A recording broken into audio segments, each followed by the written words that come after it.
Greenwood looks a little more serious this time. Yeah, he's like, have I got the word knit written on my forehead? And he just sends it in. It's like, this kid just picking on me? You know the feeling, Brian. Sometimes you just think these young kids are up to no good. Well, he was up to no good last time, but not this time. Oh.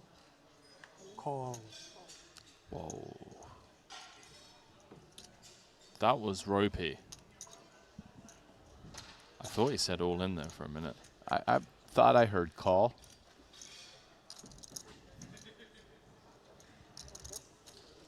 $1.75 out there. Oh, that's a dangerous flop right there. How has the dealer fanned that one off? The king 3-3, 2-club board, top for Roman, nut flush draw for Greenwood in a 3-bet pot.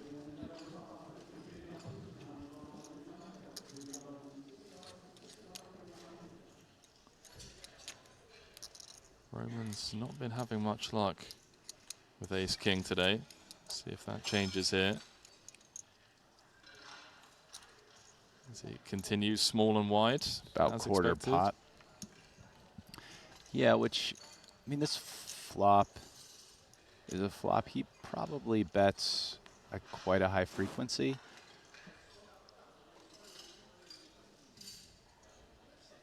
Especially, I mean, Lucas is probably folding king, queen off to the 3-bet. So he doesn't really have any offsuit KX. And probably 4-bets ace, king. So it's not like Lucas has some king advantage.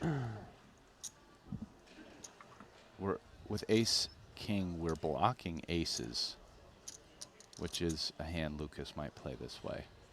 So, I mean, Roman's looking at a very strong hand and probably good enough to just go like bet, shove, river on most runouts.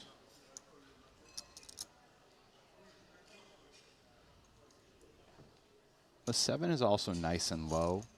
It's possible Lucas doesn't open 7s under the gun 8. And if he does, he might not call it out of position to a 3-bet.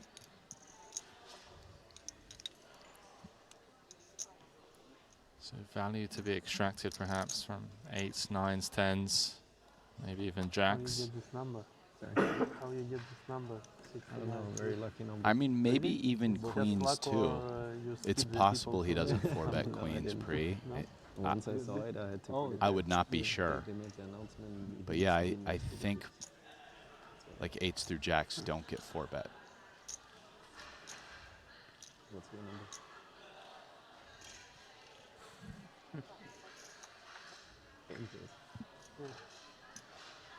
All in. Table 1. Oh, wow. Really? He's just 2-streeting Not this. Oh, now, yeah. That was not what I expected. I thought in the beginning of the tournament. On the 2-tone turn texture, just opting to mash.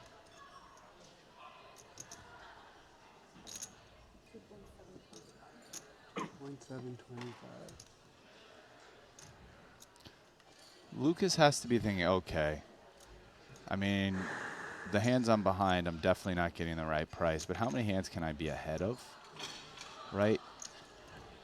I feel like this is a slightly different decision also with like ace-10 of clubs versus ace-queen of clubs, right? Because it's like, can Roman have ace-jack or ace-queen of spades himself as draws? I mean, potentially. You know, we would be ahead of hands like queen-jack of clubs. It's not that easy to find club combos because the 10 blocks many of them. But there's some spade combos certainly, like queen and jack and potentially even like 10-9 of spades. But I don't know if all that ends up becoming enough. This isn't posturing here from Greenwood. He's genuinely considering a call here. Taking his time. Yeah. Does ultimately make the correct fold. Let's go with the ace-10. And Roman Hrabec bouncing back up to second in chips. We got a hand developing here. So Aussie with the 3x, north of 3x actually. 3.3 from under the gun. Hrabec called with the ace-10. We've seen the ace-jack-6 roll off, 2 clubs. Great flop for Hrabec, who's a little bit under-repped, just the big blind defense. Although, to be fair, it was over 3x. Yeah. So from under the gun. Aussie has a pretty interesting hand to barrel in that he has both a club and a heart, and he could turn this into kind of like a bluff it all off, like bet turn and then just bluff huge whenever a club or a heart hits the river. Well, heart has hit the river. I wonder if Roman just extends the rope after seeing what he's seen so far. Also, betting kind of opens the door to get put in the bin. And we know Aussie is capable.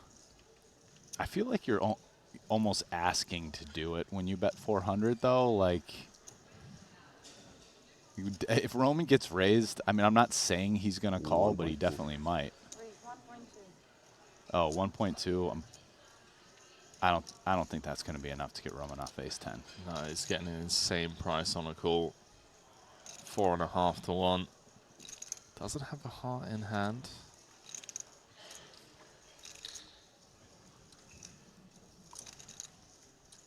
He's trying to get a read off Aussie, and the problem is that Aussie just looks like he doesn't GAF, whether he's bluffing or has the goods. One chip flick in. It's made the call. Aussie says congrats. That's a 4.4 million chip pot. Curious to see. I think so. The immediate short stack. All in. Yeah, there it is. Can I accomplish? It's 2.375. Oh, I mean, Oh, this is getting called with the bounty, too. If it's 80K, I think. we might be three-handed here. These in hands 5 chop cards. like a not insignificant amount of the time. Yeah, 14% of the time. They are going to chop it up. All in brought to you by WPT Global. I thought when you Roman. said, can I, that's kind But of, at the word, yeah, yeah. I just wanted to verify. No, it's, It wasn't like slow rolling. yeah, of course. I was just like, I thought I was in pretty, I was like, oh, Yeah, I don't think it's a slow roll. too bad, Chase. Definitely not a slow roll. He didn't use a time bank. No, it's just taking his time. Going to be tough to chop on that. But there are some. Pair 3 on the turn. No longer the case. You can't chop, right? No. It says 14% tie. Maybe. Oh, still could pair. Oh, but it has to. I think it has to pair the 3 or the 8, Yeah, that's how. not the pair not the jack or the ace. that Greenwood needed. And with that, he's going to depart in 4th. Solid suited queen. As suspected. Investment made.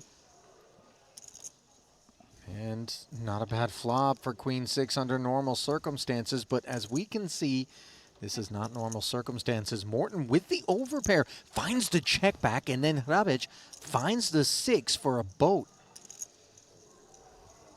Horrific developments here for Klein. Yeah, I would imagine Hrabec just ends up going bet turn, bet river. I think there's any need to get fancy. And versus check back, I mean, just in general versus the dealer range versus his big blind defend range, he's going to have more 8x and 6x hands. And we can't expect the check back flop range to do our betting for us in this spot. So he comes right out with pot. Basically trying to get as much as he can right now in a greedy turn size versus like ace high, king high, and over pairs. And when he gets called this 1.6 full pot size bet, he starts to skew Morton toward the overpairs. I mean, he's setting up now for pot turn and a little bit less than pot river shove if he really wants to continue getting greedy. They are playing sub 1 SPR effective.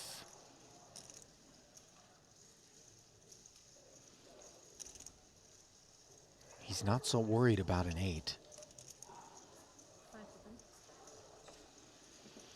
I mean, I think it's, I don't want to say he's not considering it, but worried is probably the wrong. Yeah. You just, if he has an 8, he's going to win our money type of deal. Right. But it's not going to stop us from getting value. Again, you can't play poker like there's monsters under the bed all the time, even though once in a while there are. Like on this occasion. A really gnarly one. Awaits Morton Klein. TBD. Just how hairy things are going to get. All in. Ooh. Yeah, not surprisingly, he's asking for all of it. Again, basically divvying up his ranges. I either have a 6 or an 8 for a full house, or I'm bluffing. Probably stuff like 10 high or worse. For what it's worth, Rasty, 7-9 has arrived as well. I don't know how often that's part of the calculus, but certainly non-zero, I would think. Yeah. Not sure if he plays 7-9 this way. Yeah, and Klein finds the call, and in doing so, finds his way right out of this FT.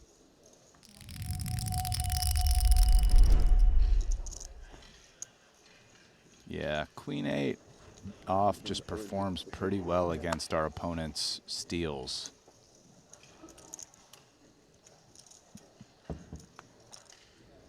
So Sam hangs in there and runs into trip 7s on a 10 high board.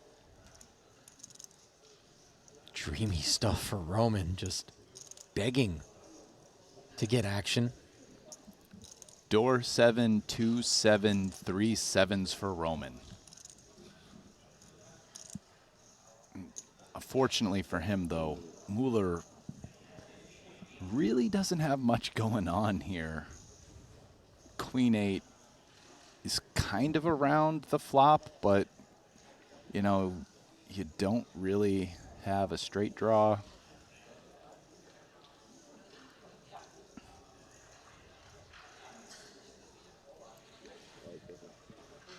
$1 million the bet, and Sam is gonna peel. It's a light peel. You'd think he might have his suspicions that Roman was stealing, which he was, but he's not anymore. He's got a full house. Yeah, Mueller drawing dead officially. Was always drawn thin.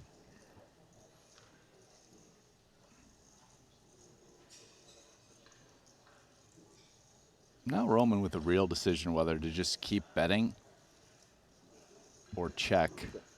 He is unblocking the 10, and I think if you're Roman, you figure Mueller bets a 10 himself. If not now, then definitely at the river, or will definitely call a big bet on the river if it goes check-check with a 10.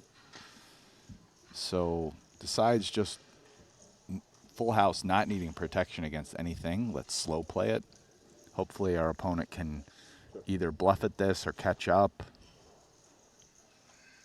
Mueller checking back and hitting an 8, unfortunately, on this river. Roman unable to induce. 4.7 out there.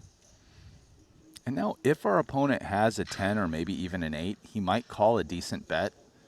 We've kind of raised pre, C-bet, shut down turn.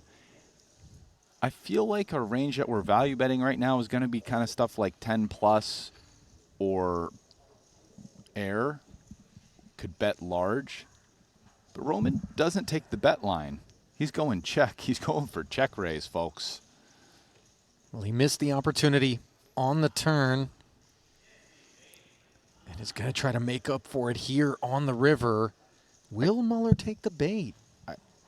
I think when you have a queen kicker with your 8, given 3.4. it makes, it just makes like a solid value bet, right?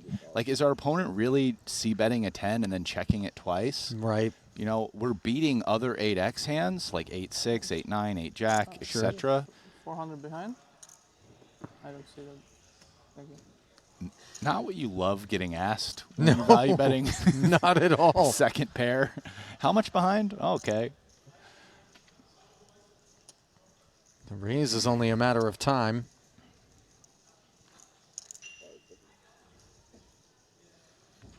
And when it comes in, not to get ahead of ourselves here, Ras, but how awkward will things become for Mueller? Because as you mentioned, the line doesn't feel affixed to 10x. No, I don't think versus a bet this large. Maybe if you're Roman, like maybe if it's a good 10. Like, I'd say the bottom of a check shove would be maybe something like king or ace 10.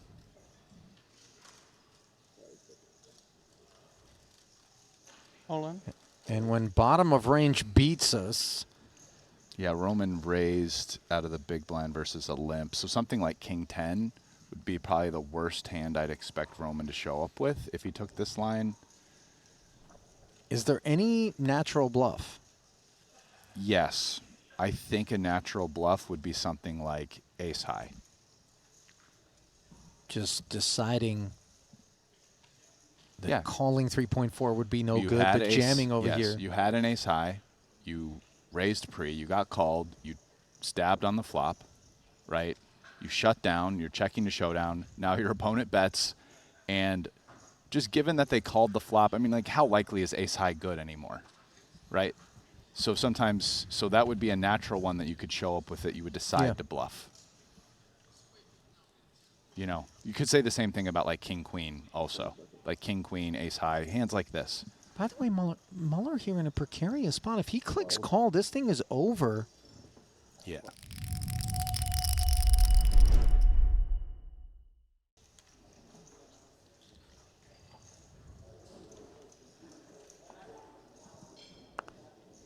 Seven four suited. Greets him on the button.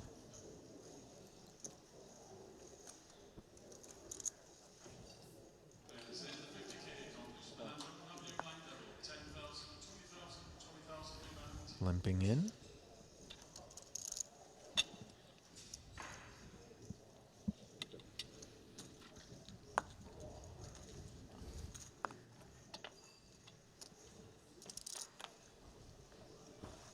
Check back from Hrabec, who flops top pair against an open ender and a diamond draw. Top two pair, rather.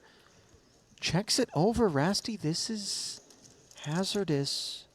Yeah, this is going to be an all-in pot. I mean, we're talking about 11 big blinds effective, and both guys have pretty huge hands. 600K. Bet by Mueller. And with the board so wet, I'm guessing Roman's not in the mood to just flat this thing. He might, but yeah, he might not. He could slow play top two here, but the board's wet enough that he doesn't have to. All in. Yeah. So he checked jams, and Mueller does bring his chips forward. Way too much equity to sit this one out. Hrabec squinting, trying to figure out what is it that led to such a quick call, and he realizes the threats to top two are very real. It's not really the hand Roman wants to see there. He could be in great shape, but as is, he's only a small favorite. So to the turn we go on the hunt for a diamond, six, or jack. Instead, it's a king. And all those outs. One of them needs to show up for Sam to fight on, and instead it's a queen. And with that, Roman Hrabec is your champion in the 40K Mystery Bounty, claiming title number 2 and the lion's share of the payout. A deal was struck, $587,000, the actual takedown for him.